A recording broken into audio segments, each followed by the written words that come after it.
আসসালামু আলাইকুম viewers, Muzdalifah cooking ভিডিওতে আপনাদেরকে স্বাগতম। আমি আজকে সাবুদানা দিয়ে বানাবো মজাদার একটা ডেজার্ট। তো সেজন্য আমি এখানে 1 কাপ সাবু সেদ্ধ করে নিলাম।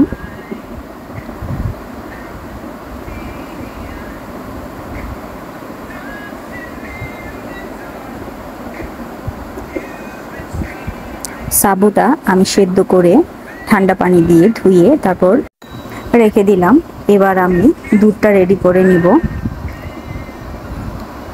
আমি দুধ বসিয়ে দুধটা জাল করে নিচ্ছি। দুধটা জাল করা হয়ে গেলে দিয়ে দিব পরিমাণ মতো চিনি। পরিমাণ মতো চিনি দিয়ে ভালো করে দুধটাকে জাল করে নেব।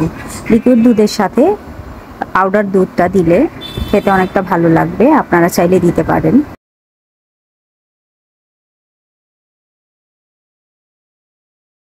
যে সাবুটা রেডি করে রেখেছিলাম সেটার মধ্যে দুধটা ঠান্ডা করে ঢেলে নিচ্ছি। এখন ভালো করে মিশিয়ে নিব। মিশানো হয়ে গেছে, এখন আমি এটার মধ্যে দিয়ে দিব। আমি এখানে মিষ্টি জাতীয় কিছু ফল দিব। তো আমি দিয়ে দিচ্ছি আপেল, দিব কলা আর বাদাম।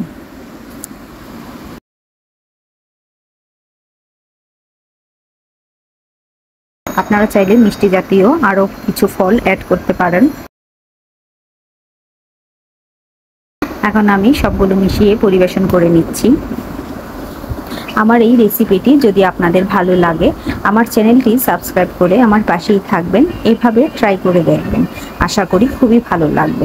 সবাই ভালো থাকবেন, সুস্থ থাকবেন। আল্লাহ হাফেজ।